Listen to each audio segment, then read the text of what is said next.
Hey guys, it is February 7th. We officially have a 2.5-week-old baby. This baby is not in my tummy anymore. Officially Earthside, and I'm ready to tell the story of how this little babe got here. It has been a wonderful 2.5 weeks. I have been soaking in every moment. This baby is so dang cute. Yeah, so here's my story. So as you guys know and saw on my stories, I was doing everything I possibly could to get this baby out. Baby shower, I was a full 39 weeks and ready for this baby to come out. I did the mile circuit, I tried that crazy Starbucks drink, I was doing like upside down yoga, inversions, everything that you could possibly think of to get this baby out. But I finally just let go and let God, because the baby's gonna come when the baby's ready. There's nothing I could do to make the baby come faster, you know, in a healthy way. So I finally let go, let God. So I stopped walking, I stopped doing the yoga, and I just relaxed. On the 21st, it was supposed to snow at 12.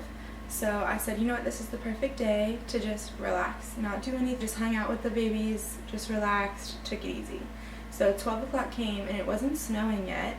So I was like, well, let me go return this Amazon package. I had a diaper genie that I had to return, and let me grab some stuff for dinner. So we went to Walmart, stopped by UPS, and I started feeling a lot of pressure on top of the pressure I was already feeling. I texted Freddie and I told him to stay by his phone because he was at work. But once I got to Walmart, I started getting like contractions, and I hadn't had a baby in 3 years, so I kind of forgot what.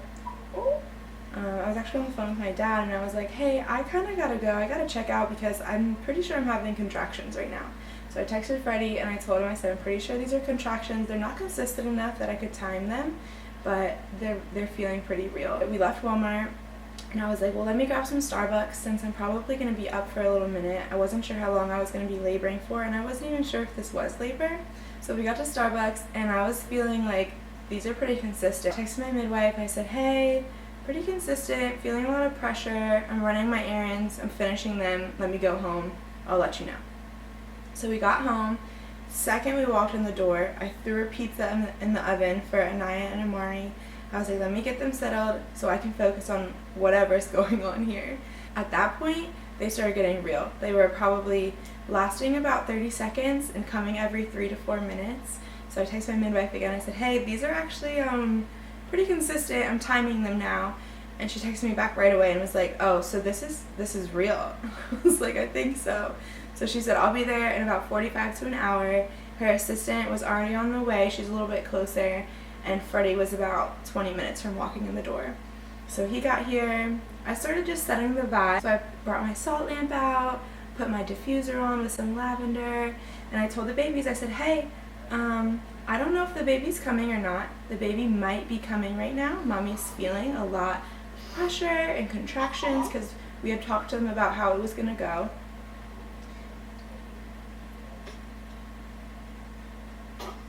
So let's try to keep it down. Let's keep it quiet. You guys can play on your iPads, but Mommy's going to try to focus on what's going on with my body right now. I started snacking because I was like, I'm going to need some energy. If this is legit, I need some energy. So I started snacking on some blackberries, ate some of the baby's pizza. Then my midwife's assistant got here. At this point, it was actually snow flurrying outside, and my midwife had pulled in the driveway. So they came in, they started checking on me, seeing how consistent my contractions were. We hung out for a good hour. I got some food in me, and then my midwife has a big like Sprinter van, like the ones that you can live out of. So she went back to the van and just let me hang out, get settled. And at this point, I was doing like deep squats. I would do a deep squat, go up the stairs, do a lap, and then do a lap around the kitchen, go back into the deep squat, just trying to like keep my body progression, kind of get her into the birthing canal. I was doing that for about a good 3 hours. My midwife came in, checked on me every hour or so. I was just hanging out. I think around like 5 o'clock, she was like, you should probably go sit on the toilet because, you know, that's the dilation station. So once I got on the toilet, it felt like I had to go to the bathroom so bad. I mean, so bad. And I already knew what that felt like. I already knew it was the baby's head getting down into the birthing canal, but it definitely felt like I had to go to the bathroom. So I tried, nothing. So I just sat there for a second, And I mean, it just kept getting more intense and more intense. And around 7 o'clock, came downstairs and started doing that little circuit again. And the contractions were getting real intense. I had to start breathing through them and stopping. I had to ooh through a lot of them because they were getting really strong. So that went on for probably another hour or so. They started blowing up the birthing tub and getting like the mood set. We had the fairy lights and the lights in the birthing tub. And I forgot to mention my mom. I told her that I was having contractions when I got home, and she was like, we talked this morning. You didn't mention anything about contractions. So I was like, well, they're pretty consistent, and I think you should get in the car. So we kind of like went back and forth on whether or not she should leave or not, and she finally decided that she was on the way. So around 8:30, I think that's when she finally walked in the door, which was perfect timing because it had started snowing already. The snow was on the ground, and we had like probably a good 2 inches of snow on the ground. So she made it safely, thank God that she made it. We hung out with the babies while Freddie was able to focus on me a little bit more. My contractions were really strong at this point, really close together, probably 20 seconds, and lasting for a good minute and a half. So I was just trying to relax, try to get in my head. I was listening to music on the headphones. I had like a Zen radio going on, which was really letting me relax. The birth tub was blown up. They were getting it filled up. So I was standing there by the birthing tub, and it just gushed all over Freddie because he was standing right behind me, just holding me all over the place. And at that point, I was like, I want to get in the water. I want to get in the water right now. I'm going to overlay the video because at this point, this is when we started filming. Me in the video, I'm in the bath, and Freddie was still trying to like organize stuff and like make sure we had everything close by. And with my first two, if Freddie left my side, my pain would go crazy. So he's over here like organizing, being Mr. OCD, which is fine. But I was looking at him like you need to get in this tub right now. So at some point you can hear me say, babe. Baby. And he knew like get in the tub right now. So he jumped behind me, and the contractions were really strong. So I was just trying to like get back into my body because at this point I was feeling like that real out of body experience. So I probably did that, to breathe through those contractions for a good hour or two, changing positions a little bit. I was honestly sitting like with my legs kind of like at 2 90-degree angles. Changed positions. I did the knees in, feet out position because I always heard that that was the best optimal way for your pelvis to open for baby's head. So I did knees in, feet out. I was just leaning back on Freddie, and probably for about 2 hours, 3 hours, it was around 10 o'clock at this time, I told myself, okay, if you want this baby out, you're gonna have to push it out, Amanda. It's not just gonna come on its own. And my midwife, she's very hands-off, which is exactly what I wanted. I wanted to listen to my body on my own. At that point, I was like, Amanda, you need to get it together. So I just started breathing, got into that birthing position, and doing those big J breaths, so like breathing in and pushing out, like imagining in my head, like pushing out the baby in like a J. And once I started doing that, I mean, I could feel the head going down, down, down. And I was like, okay, this is it. We're doing it. Like, I got this. I'm doing it. Let's go. So I do it. Once she got into my like pelvis, where I felt her like down in there, that's when the pain started getting uncomfortable.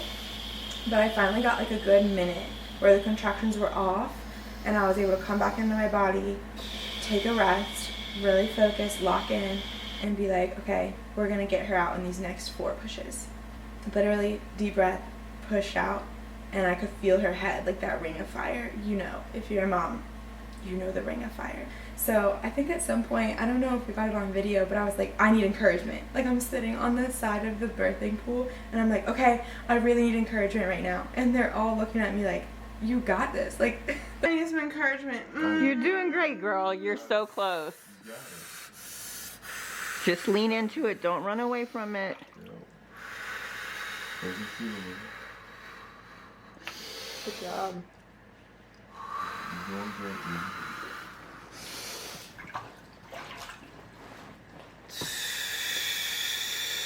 You got it. You got it, baby. You got it. You got it. Go with your body. You got it, baby. Oh. You okay? I got you, baby. You okay? Good job, Mama. Breathe and then just push. You got it, man. You got it. Right there. You right there, baby.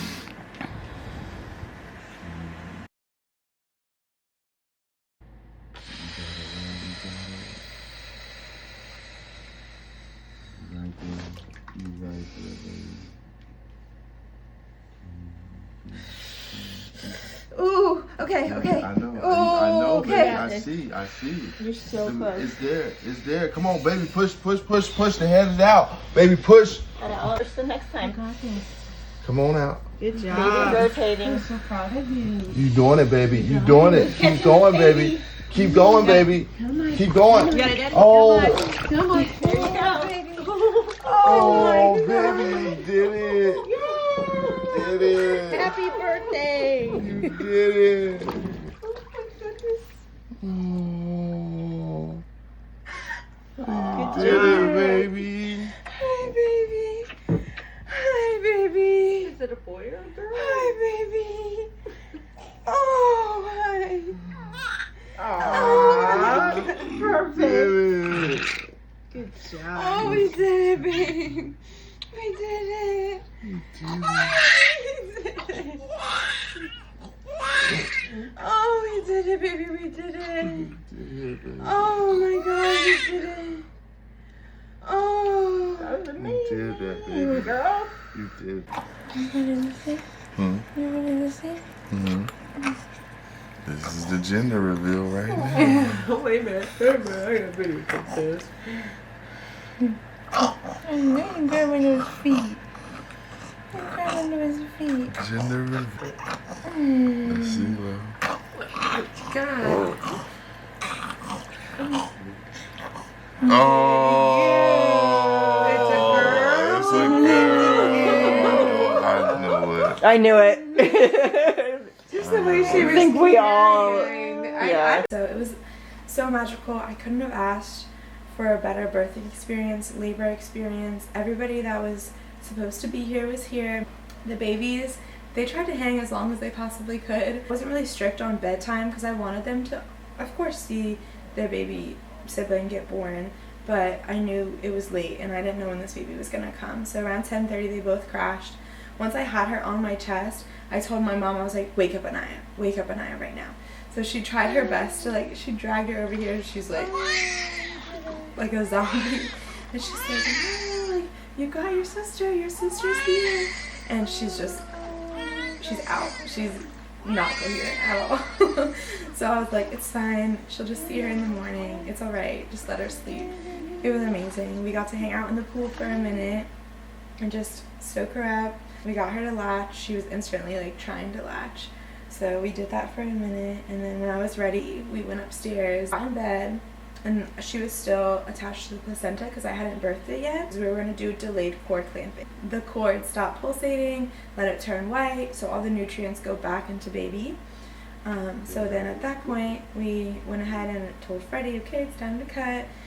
He came in, cut the cord, and then they take the placenta away because they make me a placenta smoothie literally right after birth. Midwife's assistant took me in the shower. I got to take a shower, which was so nice, and got cozy in bed. And at this point, my midwife Kelly, she brought up my placenta smoothie, so I had a nice fresh fruit smoothie. So my midwife, she'll take the placenta and she'll chop it into cubes for me so I can make my own placenta smoothies, and they do like a little print with it so I can frame it and save it. And then she takes the umbilical cord and puts it into a little heart so it dries up, which is really cool and just really personal instead of just like tossing it, you know. And then they came in and they measured her and weighed her and just checked her out, listened to her and all of that. And then the whole home birth experience is, I mean, it's just surreal. It's so surreal. I was able to make every decision on my own, completely hands off, and just focus on bringing her Earthside the way I want to. So I wouldn't trade it for anything. If I had to do it again, 100% would do it again. This is our sweet girl, Her name is Aria Evelyn Phillips, and she was born 7 pounds, 13 ounces. She was 19 3/4 inches. She is absolutely perfect. She looks just like Anaya. It's so wild. As the days go on, she definitely is getting like her own look and looking a little bit less like Anaya, but I know they're gonna be twins for sure.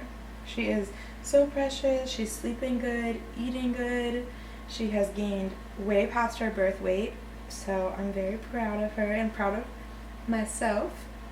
We just adore her. This is her. She's so precious. I don't know if you can see her, but tell me she's not so cute. Like, look at her. Look at her. And that's it. That's the story. That is how this little babe was brought Earthside. So if you're still here, if you're still watching, thank you so much for wanting to listen to my birth story. Thank you for supporting our family, and I can't wait to finally post all the pictures of her. Thanks for watching. Thank you for being here, and as always, make sure you like and comment and subscribe if you haven't already so you can see more of this cute baby. See you next time.